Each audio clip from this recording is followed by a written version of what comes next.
Welcome. You are now linked to Your Telecom Retirement. Hey, how are we doing today? I am a bit under the weather.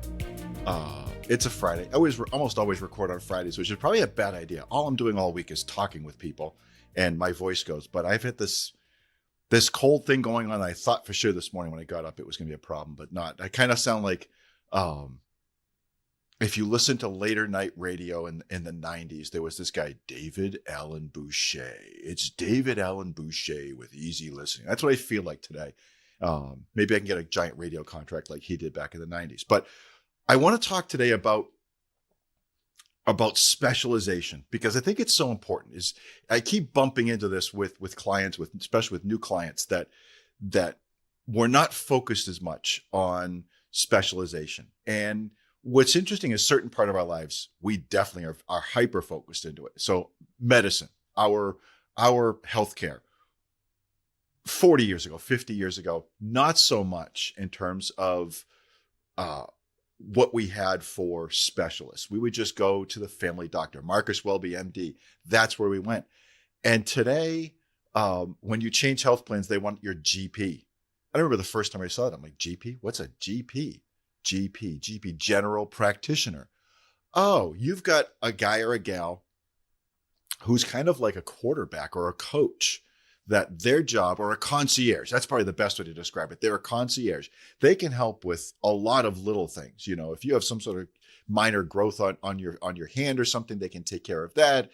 They can diagnose a lot of stuff. But in terms of fixing the big systems in your body, that's not what they do. They farm that out to other doctors. They could do a cardiologist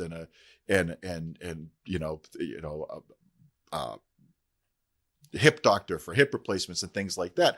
All of that's being done by specialists. And we don't really look at our financial issues in that realm. And that's probably a mistake in a lot of cases. Sometimes it's the plain vanilla that you normally get from going online with a large provider like a Fidelity or a Schwab or a Vanguard might be perfectly adequate. But sometimes specialization is going to help you because you're going through a unique time that the average answer may not be the best. So I want to talk about, obviously, the three key areas that we look at with our finances: taxes, legal documents, and other financial issues, investments, things of that nature. So start with taxes. Most people today do not have an accountant. They don't have a CPA doing their taxes. And I guess that's okay. I will say that most people, I actually don't know. I would assume most people wind up using a TurboTax or some other online tax program. And that's usually okay. I will say that is those programs, even in the last 5, 10, 15 years, have come a long way in what they're able to do for us. But they don't know when to say, oh, this may be more complicated. It's a series of rules. It's just like AI today. AI is the same way. AI is a series of rules. They can improve upon the rules, but we've been able to do that for 30 years in programming. AI is no different today than it was 30 years ago. I've talked about that in the podcast before, but same thing with a TurboTax or another tax software. Tax Act, I think, is one of the other ones. I can't think of them all.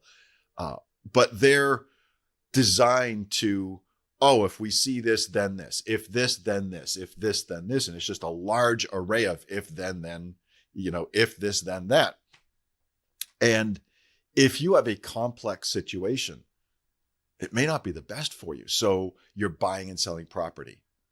They may be adequate, but you don't have a human to talk to and ask questions about. It's basically the computer just comes back and says, hey, here it is. Here's the answer. And that may not be the best thing. I will say this is if you're dealing with a TurboTax or a Tax Act or some of those online places, they're very inexpensive. Going to a professional is going to cost you more, maybe double, maybe triple. And we're talking $200, $300, $400, depending on how complicated your taxes are. I will say this is the chains. I won't even mention their names, but the tax chains. One of them will go out with a Lady Liberty in the springtime, which I find hysterical because that was the whole Saul Goodman thing, and Breaking Bad was he had the giant inflatable Lady Liberty thing, and it just makes me giggle. They all use similar software, and they have people, but those people are like you and me. They're kind of trained on a course throughout the fall and winter, and are kind of thrown to the wolves. And here you go, just fill out the information, versus going to a real accountant, a real CPA that knows their stuff. I have a great accountant. The man is a savant with taxes. He's talking about forms and line numbers. Oh yeah, if you go to form 8653 and line 22, it's this. Mike, I don't know. Thankfully, I don't have to know, because you get to know. I have found that a good CPA that does taxes for people will probably charge about the same as those chains, and you'll get expert advice. So definitely, if your situation is simple, not a problem. But if your situation is complex, or might be complex, even for a year or two, it may behoove you to talk to somebody that knows what they're doing, that has been down this road before. Talking about the medical stuff is my mom recently had some medical issues, and she was in the hospital for a lengthy period of time, and they didn't know what was wrong. And I was on the elevator leaving one day with my dad. I said, I just don't get it. I've been doing this for 33 years almost. Actually, by the time this podcast comes out, I'll be doing this for 33 years. I said, there's got to be somebody on staff in this hospital group that has seen this situation before and goes, oh, when that happens, it's this. And we didn't get that. And that to me, that was very frustrating, is that's what the specialists are there for. I wasn't as happy with the specialists. They were great people. They were looking at the things they should be looking for, but that extra little key, that's what a specialist is really going to do. And a specialist accountant is going to find that. Let's talk about the law. I'm going to make a bold statement that's going to tick off some people. I do that sometimes. But I would say most lawyers in private practice will do just about anything, regardless of their area of expertise, because it's the law. I should be able to figure it out. I can look it up. I can download this thing from the service, and I'll be all set.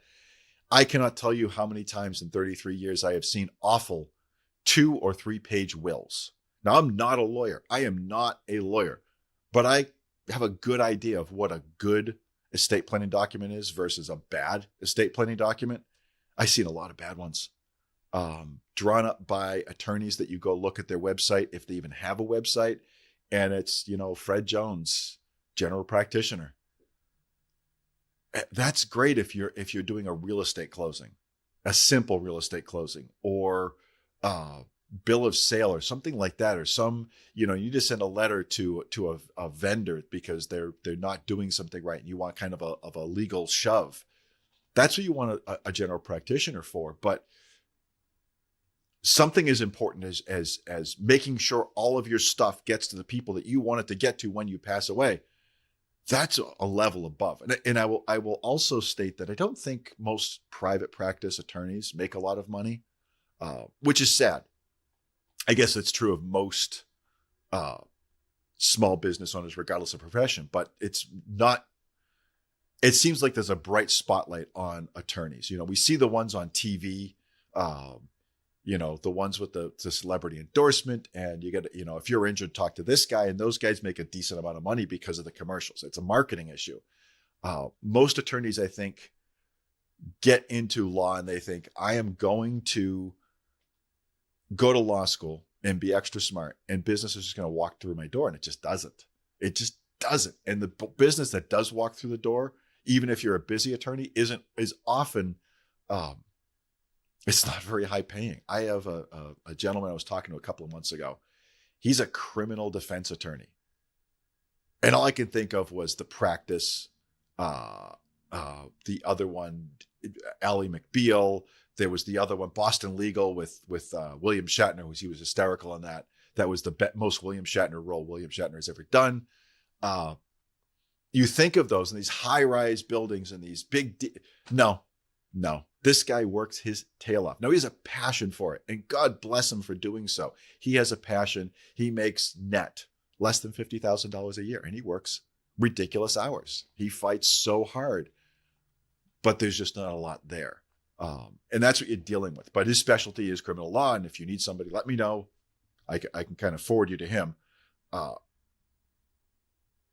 when we're dealing with estate planning, we want a specialist. So for instance, and the funny thing is, if you think about it, if you came up with the next great thing, whatever it is, technologically wise, and you wanted to patent it, would you call just the first guy you found in the phone book? Of course, we don't even have phone books anymore. First guy you found on the online, the closest lawyer to you, or would you get a patent attorney, a good patent attorney?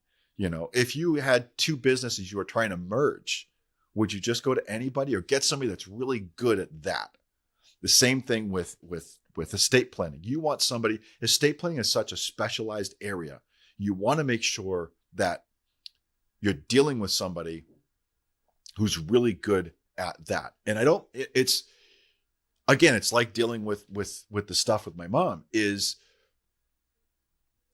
it's not so much what they can pull off of their system. Is all of these lawyers have some sort of service that they can get the documents and then review the documents and then make changes as necessary and then present it to you. They're all doing that. I don't want anybody to think that a good estate planning attorney is carving into stone your will. Oh no, it's the same will they use for everybody. And they didn't write it. They got it from someplace else. But the experience you're buying is just that. You're buying experience. You're buying I've seen this before and let me fix it. I had a client, an attorney we work with just recently, within the last month or so. We were sitting down with a new client with her, and she's great.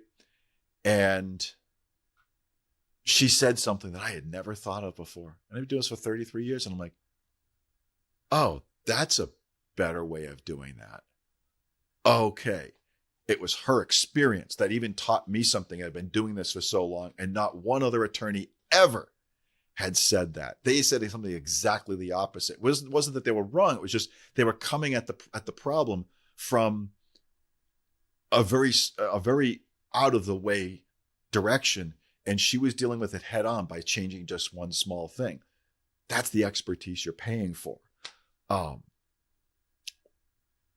With that said, I want you to be careful. They're not too specialized in the wrong thing.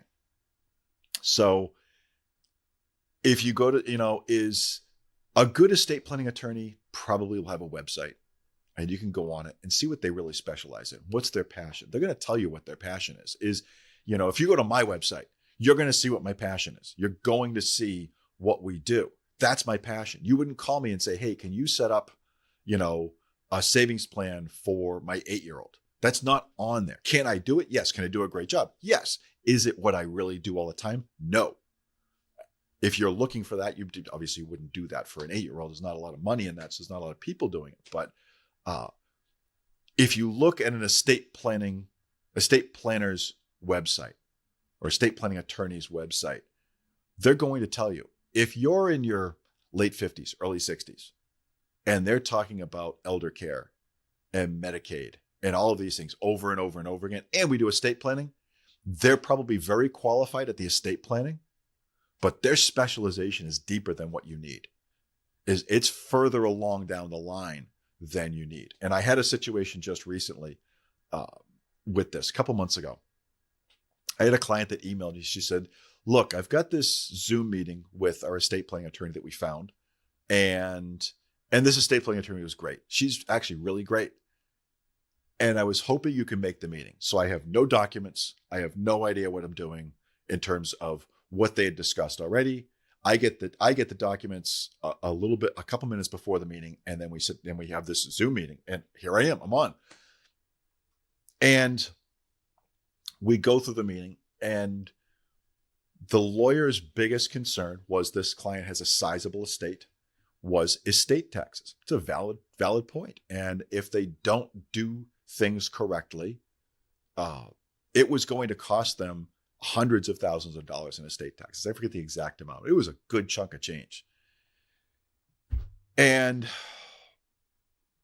we went through everything, and something just didn't feel right about it. And I got off the call and I thought about it. I kind of sat in my office for about a half an hour and just kind of stared at the ceiling. And then I picked up the phone and I called the client. I said, I don't think this is what you want right now.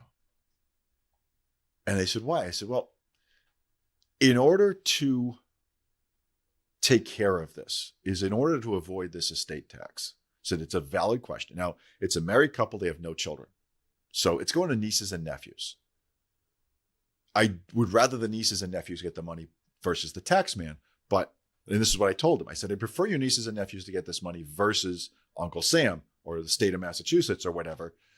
But here's the problem is all of your non-IRA assets will be tied up from the surviving spouse using them at the first death. What happens if you're skydiving in Tahiti and one of your chutes doesn't open?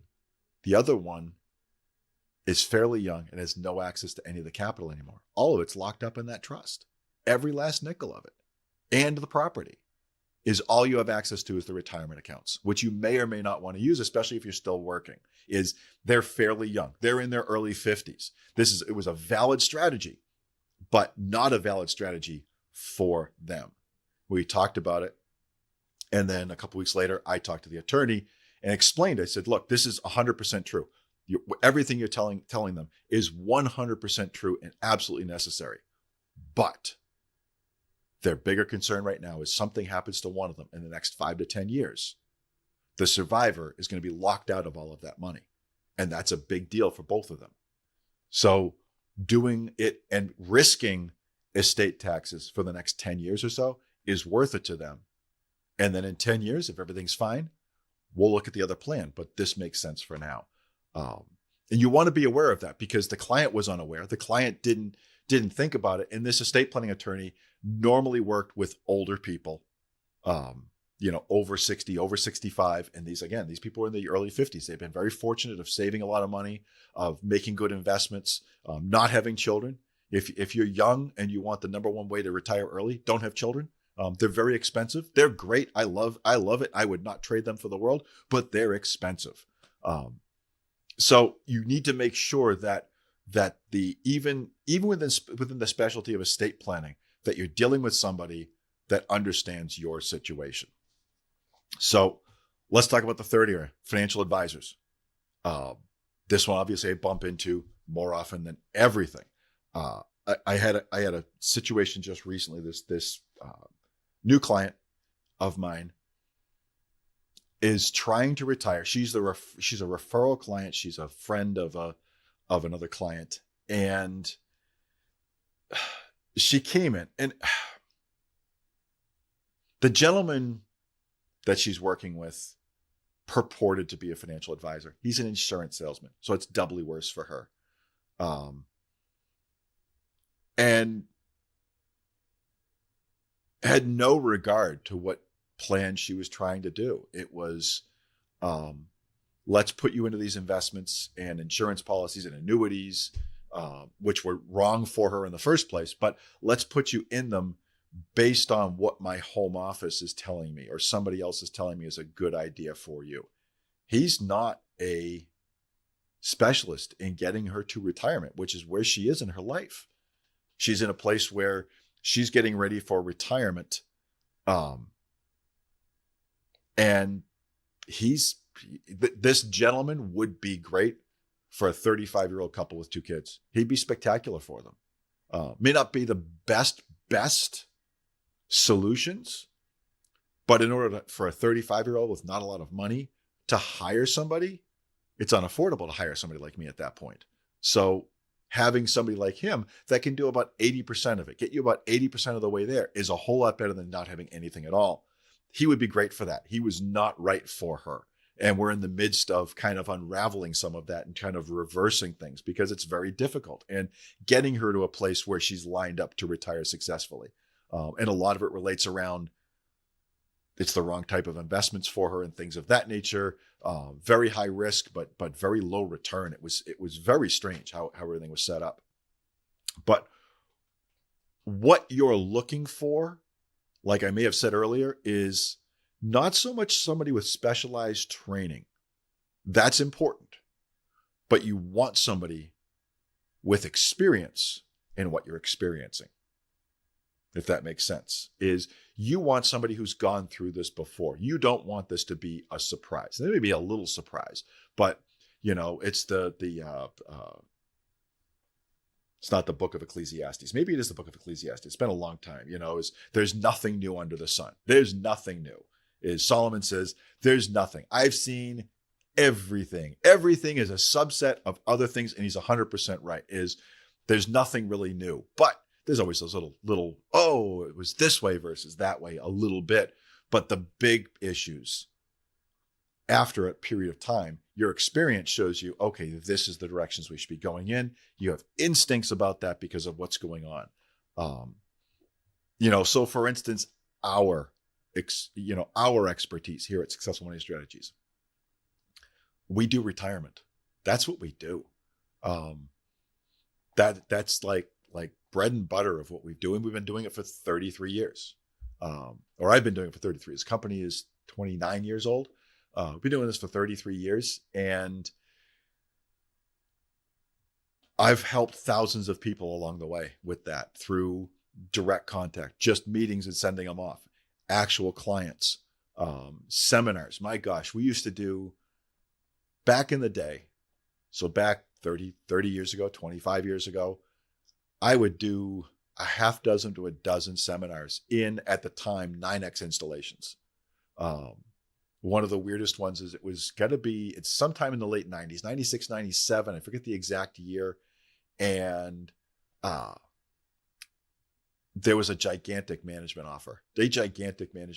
And I had a friend say, look, I'm going to book this conference room, and I want you to come in and talk to the people at the main installation in Providence. And I forget, it's Green Street, and I forget the front street. There's two buildings that kind of merged together, linked together.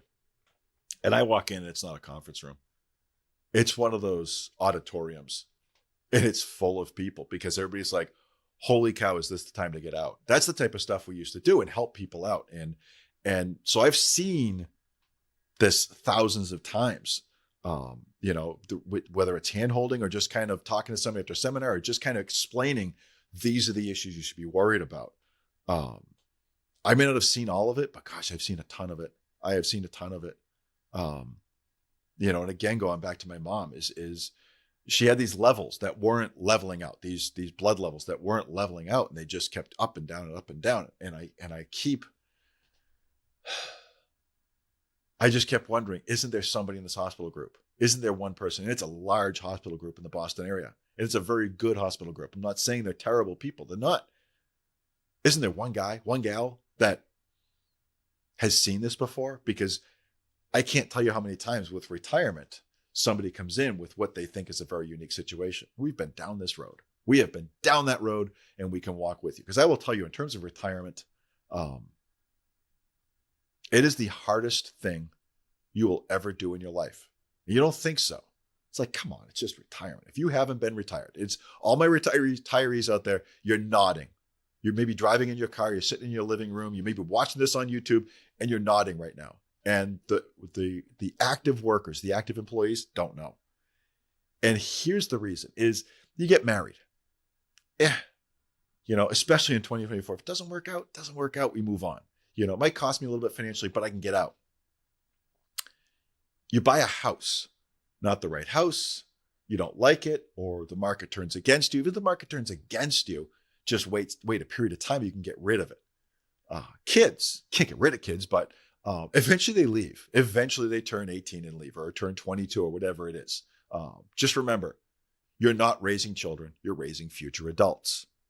They leave faster that way. If you're raising future adults, they leave on their own. You don't have to kick them out. And that's always a good thing. So all of those, there's an end to. There's an exit strategy. Retirement. And I've seen this hundreds of times. You get closer and closer to that date. And that stress level goes up and up and up because you realize, this is my only chance at this. If I screw this up, I won't know for 5 years. If I make a mistake, it won't show up for 5 years. And now I'm 5 years older and I don't have an employer. I can't go back to work. That is a precipice that is greater than anything else you'll ever feel, ever. And it is a scary experience. Having somebody walking beside you is a big deal. And even still, I will tell you, every single client stresses over that. I've never seen a client traipse into retirement. Some of them may have less stress, but they don't traipse into retirement. There's a little bit of uncertainty there. So it's acceptable, but with the right help, you can actually manage that and know that you're going in the right direction. Know that you have a plan behind that. The second specialty we have, obviously, as the title of the podcast states, is telecom retirement, specifically Verizon, AT&T. Is I've been working with 9X and AT&T workers for 33 years, 32 years maybe. Good handle on, knowing who to call to get info. My hand on the pulse of things, benefits wise, of knowing what to expect from the company during these offers. We just had the a couple months ago, the VSP come out, and there's all sorts of nuances to that, of making sure everything's taken care of and the people we brought through it, and some people took it and some people didn't. Just trying to manage all of that is part of what we do. Because the way that, I'll be specific with Verizon in its various iterations, the way that they deal with retiring people, getting rid of people, reducing the roles. They got 10,000 people on the VSP. Both Verizon and AT&T have both said, we are looking to get rid of a lot more workers. I think I read something 2 or 3 years ago now that at the time, AT&T was looking to cut their U.S. staff by half. It'll take them 10, 12, 15 years to do that, but half. Holy cow. Talk about having a bullseye on you. So though that's our specialty, is knowing how a Verizon has changed that over time, what they tend to do. So for instance, with a VSP, how they're going to pay that out. What tax year are they going to pay that out in? Oh, that's a big deal. Especially for the folks going in December. Are you going to get your check in December or January? And how does that affect you tax-wise? And can you push it? It's too late now, obviously, because the VSP was a couple months ago and all of that. But having that flexibility of maybe you can talk to your boss, your supervisor, whatever, and see if you can get to a different one. You go to the September one or the March one instead of December, because you're trying to work this, finagle this for tax purposes. Is something you want to look at. It's something we look at all the time. So you want to deal with. If you're dealing with those issues, if you're dealing with retirement, if you're dealing with specifically telecom issues, whether you're active employee, retiree, or in transition of, that's something we do. And you want to be looking for that. You don't want to be like this client of mine who just said, well, it's all the same. Everybody's the same. It seems the same. So let's just, go with whoever. This nice boy. She kept referring to nice boy. I'm so happy I'm 55. There are days I'm not happy I'm 55. I'm so happy I'm 55 because she kept talking about this nice boy. And I'm like, I'm not a nice boy anymore. I have a young face. I know that, but nobody calls me nice boy anymore. And that just used to drive me bonkers. So that's what I have for you today. Specialization. If you are going through something that is unique, you want a specialist, whether it's your medical, your taxes, your legal, estate planning, or your financial situation. If you are looking at something that's unique, especially unique to you, you want to deal with a specialist. So my voice held out. I'm very happy. I'll catch you in a couple of weeks. Stay safe out there. Thank you for listening to Your Telecom Retirement with your host, Dennis O'Keefe. Please click the follow button to be notified when new episodes become available. You can find information for Dennis, our guest, or resources mentioned in today's episode in the show notes. The information in this podcast is for educational purposes only. The content is not intended to be a substitute for professional investing advice. Every individual situation is different. You should consult an expert before making any changes to your financial situation. For more information, please see our disclosure information at www.successfulmoney.com.